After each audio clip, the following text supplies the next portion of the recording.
I didn't belong at that table.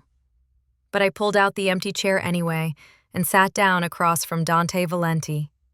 He didn't even look at the cards first. He looked at me, calm, curious, like he already knew I was hiding something. So I lied. I told the most dangerous man in the room that I was an art advisor, here to scout pieces for a very private client. And I tried to sound like private client didn't mean 3 months from eviction. Dante didn't call me out. Instead, he started asking questions. Not about my name or where I was from, about artists, collections, sales he knew only an insider should recognize. He was testing whether my story could survive the smallest push. I answered the way I play cards and paint canvases, by instinct. I played along at the table, followed the rhythm of the game, let probability and gut feeling guide my bets.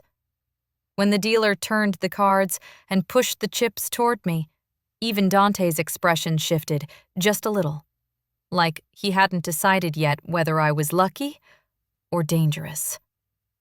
When the shoe ended, he simply stood. "Walk with me, Isabella." Not a question. A decision he'd already made.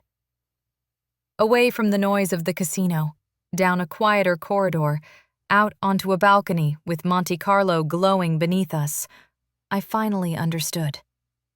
The cards had never been the real game.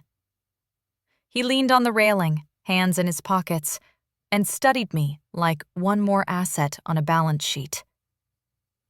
"Who sent you?" he asked, as if it was obvious someone had. For the first time all night, I dropped the act. I told him about the gallery, the empty walls, the unpaid bills. How this trip was my last, reckless bet before everything I'd built disappeared. He listened without interrupting. When I finished, he didn't offer sympathy. He made an offer. "Give me 30 days, he said. "Work for me. I'll save your gallery. In return, you'll do exactly what I ask, and when it's over, we'll both walk away paid." I stared past him at the city, at all that money, all that power, hanging over a girl who couldn't pay next month's rent. How much was my future worth? And what would 30 days with him really cost? In the end, desperate people do the same thing. We take the deal. I put my hand in his. 30 days, I said. And just like that, the night I thought would save me quietly ruined my life. If you want to know what Dante does with those 30 days, follow and subscribe so you don't miss part 3 of Crimson Empire.